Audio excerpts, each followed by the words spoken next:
ॐ श्री गणेशाय नमः। श्री सरस्वत्यै नमः।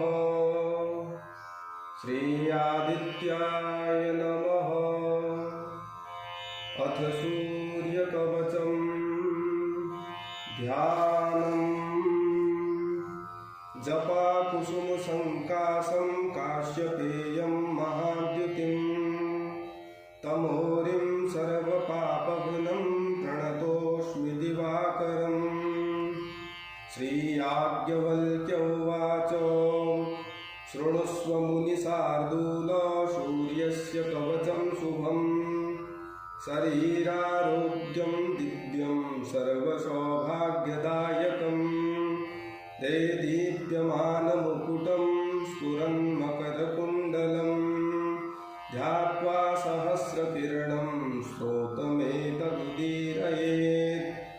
शिरो मे भास्करः पातु ललाटं मे मितद्युतिः। नेत्रे दिनमणिः पातु श्रवणे वासरेश्वरः। घ्राणं धर्मघ्रणिः पातु वदनं वेदवाहनः। जिह्वं मे मानदः पातु कण्ठं मे सुरवन्दितः। स्कन्धौ प्रभाकरः पातु वक्षः पातु जनप्रियः। पातु पादौ द्वादशात्मा सर्वाङ्गसकलेश्वरः। सूर्यरक्षात्मकं स्तोत्रं लिखित्वा भुजपत्रके दधाति यः करे तस्य वसगाः सर्वसिद्धयः। शुष्णातो यो जपेत् सम्यग् योधीते स्वस्थमानसः। सरोगमुक्तो दीर्घायुः मुखं पुष्टि च विन्दति। ॐ शान्तिः शान्तिः शान्तिः। स्वमुनिशार्दूल सूर्यस्य कवचं शुभं शरीरारोग्यं दिव्यं सर्वसौभाग्यदायकम्। ते दीप्यमानमुकुटं स्फुरन्मकरकुण्डलम् ध्यात्वा सहस्रकिरणं स्तोत्रमेतदुदीरयेत्। शिरो मे भास्करः पातु ललाटं मे मितद्युतिः। नेत्रे दिनमणिः पातु श्रवणे वासरेश्वरः।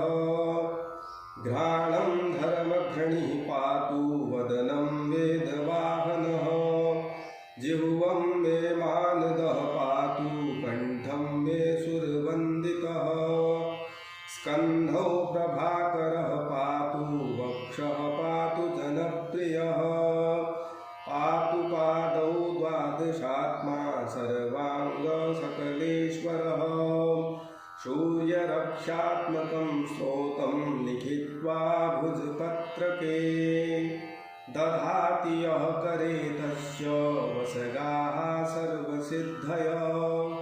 शुष्णातो यो जपेत् सम्यग् योधीते स्वस्थमानसः। सरोगमुक्तो दीर्घायुः मुखं पुष्टि च विन्दति। ॐ शान्तिः शान्तिः शान्तिः। स्वमुनिशार्दूल सूर्यस्य कवचं शुभं शरीरारोग्यं दिव्यं सर्वसौभाग्यदायकम्। ते दीप्यमानमुकुटं स्फुरन्मकरकुण्डलम् ध्यात्वा सहस्रकिरणं स्तोत्रमेतदुदीरयेत्। शिरो मे भास्करः पातु ललाटं मे मितद्युतिः। नेत्रे दिनमणिः पातु श्रवणे वासरेश्वरः। घ्राणं धर्मघ्रणिः पातु वदनं वेदवाहनः। जिह्वं मे मानदः पातु कण्ठं मे सुरवन्दितः। स्कन्धौ प्रभाकरः पातु वक्षः पातु जनप्रियः। पातु पादौ द्वादशात्मा सर्वाङ्गसकलेश्वरः। सूर्यरक्षात्मकं स्तोत्रं लिखित्वा भुजपत्रके दधाति यः करे तस्य वसगाः सर्वसिद्धयः शुष्णातो यो जपेत् सम्यग् योधीते स्वस्थमानसः सरोगमुक्तो दीर्घायु मुखं पुष्टि च विन्दति। ॐ शान्तिः शान्तिः शान्तिः। स्वमुनिशार्दूल सूर्यस्य कवचं शुभं शरीरारोग्यं दिव्यं सर्वसौभाग्यदायकं देदीप्यमानमुकुटं स्फुरन्मकरकुण्डलं ध्यात्वा सहस्रकिरणं स्तोत्रमेतदुदीरयेत्। शिरो मे भास्करः पातु ललाटं मे मितद्युतिः नेत्रे दिनमणिः पातु श्रवणे वासरेश्वरः घ्राणं धर्मघ्रणिः पातु वदनं वेदवाहनः जिह्वं मे मानदः पातु कण्ठं मे सुरवन्दितः स्कन्धौ प्रभाकरः पातु वक्षः पातु जनप्रियः पातु पादौ द्वादशात्मा सर्वाङ्गसकलेश्वरः सूर्यरक्षात्मकं स्तोत्रं लिखित्वा भुजपत्रके दधाति यः करे तस्य वसगाः सर्वसिद्धयः शुष्णातो यो जपेत् सम्यग् योधीते स्वस्थमानसः सरोगमुक्तो दीर्घायु मुखं पुष्टि च विन्दति। ॐ शान्तिः शान्तिः शान्तिः। स्वमुनिशार्दूल सूर्यस्य कवचं शुभं शरीरारोग्यं दिव्यं सर्वसौभाग्यदायकं देदीप्यमानमुकुटं स्फुरन्मकरकुण्डलं ध्यात्वा सहस्रकिरणं स्तोत्रमेतदुदीरयेत्। शिरो मे भास्करः पातु ललाटं मे मितद्युतिः नेत्रे दिनमणिः पातु श्रवणे वासरेश्वरः घ्राणं धर्मघ्रणिः पातु वदनं वेदवाहनः जिह्वं मे मानदः पातु कण्ठं मे सुरवन्दितः स्कन्धौ प्रभाकरः पातु वक्षः पातु जनप्रियः पातु पादौ द्वादशात्मा सर्वाङ्गसकलेश्वरः सूर्यरक्षात्मकं स्तोत्रं लिखित्वा भुजपत्रके दधाति यः करे तस्य वसगाः सर्वसिद्धयः शुष्णातो यो जपेत् सम्यग् योधीते स्वस्थमानसः सरोगमुक्तो दीर्घायु मुखं पुष्टि च विन्दति। ॐ शान्तिः शान्तिः शान्तिः। स्वमुनिशार्दूल सूर्यस्य कवचं शुभं शरीरारोग्यं दिव्यं सर्वसौभाग्यदायकं देदीप्यमानमुकुटं स्फुरन्मकरकुण्डलं ध्यात्वा सहस्रकिरणं स्तोत्रमेतदुदीरयेत्।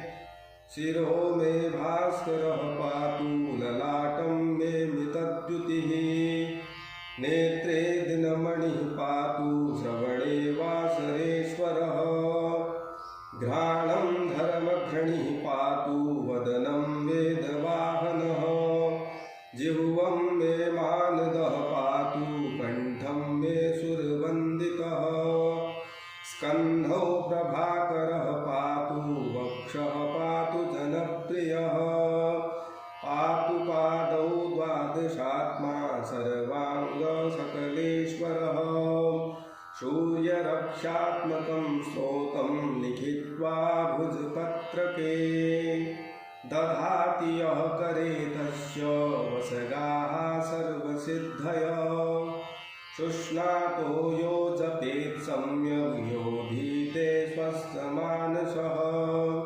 सरोगमुक्तो दीर्घायु मुखं पुष्टि च विन्दति। ॐ शान्तिः शान्तिः शान्तिः। स्वमुनिशार्दूल सूर्यस्य कवचं शुभं शरीरारोग्यं दिव्यं सर्वसौभाग्यदायकं देदीप्यमानमुकुटं स्फुरन्मकरकुण्डलं ध्यात्वा सहस्रकिरणं स्तोत्रमेतदुदीरयेत्।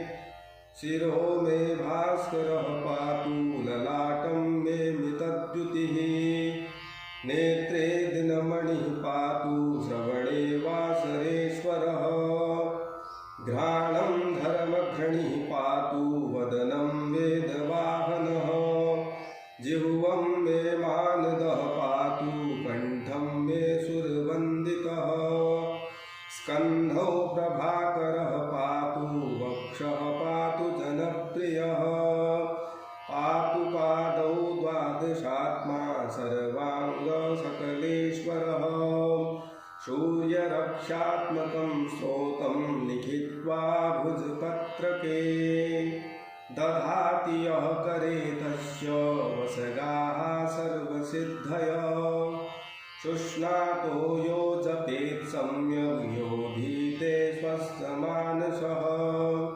सरोगमुक्तो दीर्घायु मुखं पुष्टि च विन्दति। ॐ शान्तिः शान्तिः शान्तिः।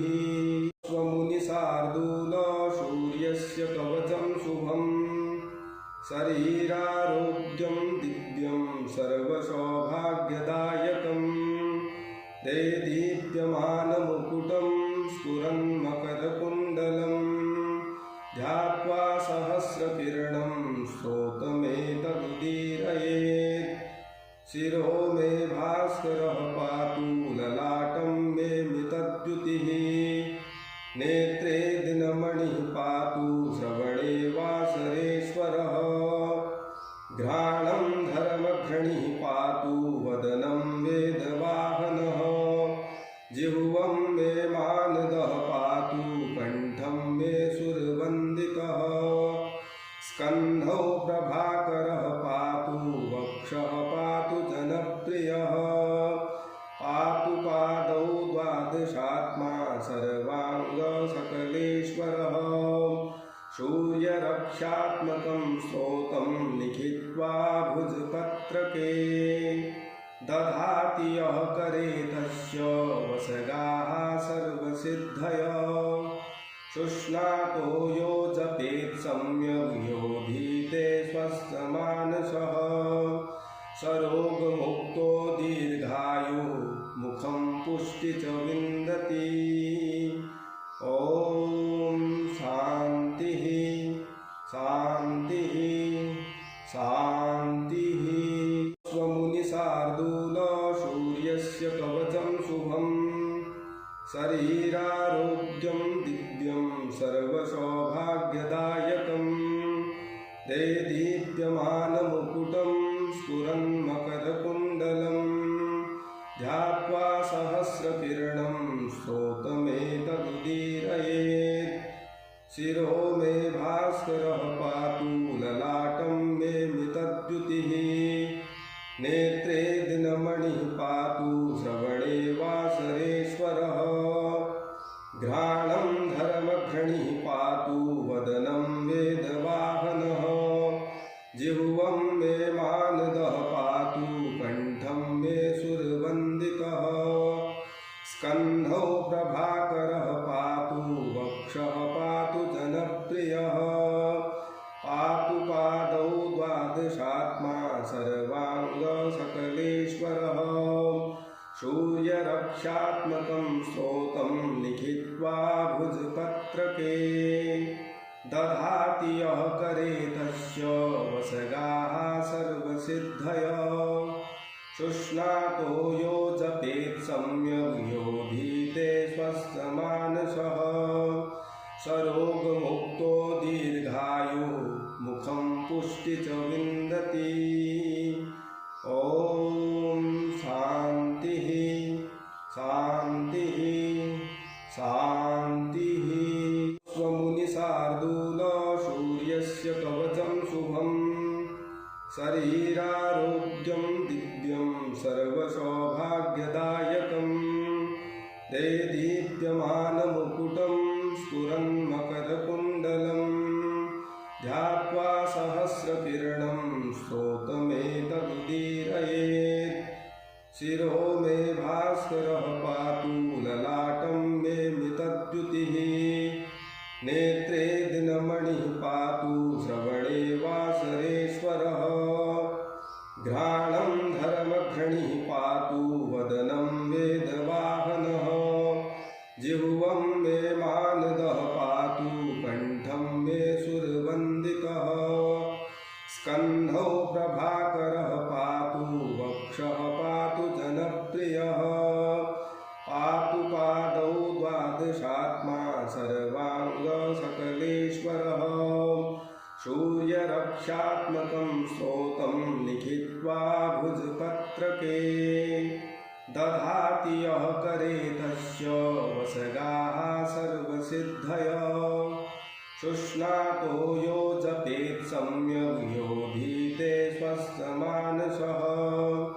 सरोगमुक्तो दीर्घायु मुखं पुष्टि च विन्दति। ॐ शान्तिः शान्तिः शान्तिः। स्वमुनिशार्दूल सूर्यस्य कवचं शुभं शरीरारोग्यं दिव्यं सर्वसौभाग्यदायकं देदीप्यमानमुकुटं स्फुरन्मकरकुण्डलं ध्यात्वा सहस्रकिरणं स्तोत्रमेतदुदीरयेत्।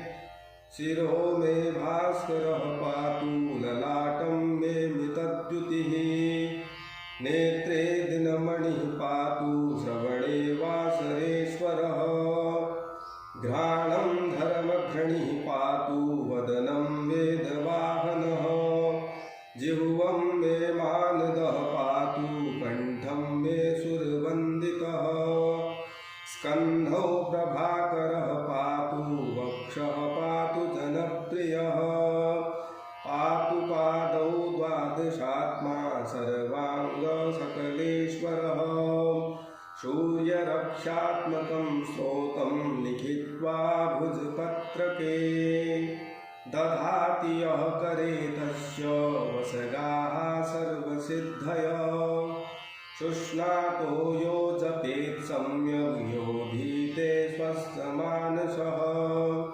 सरोगमुक्तो दीर्घायु मुखं पुष्टि च विन्दति। ॐ शान्तिः शान्तिः शान्तिः।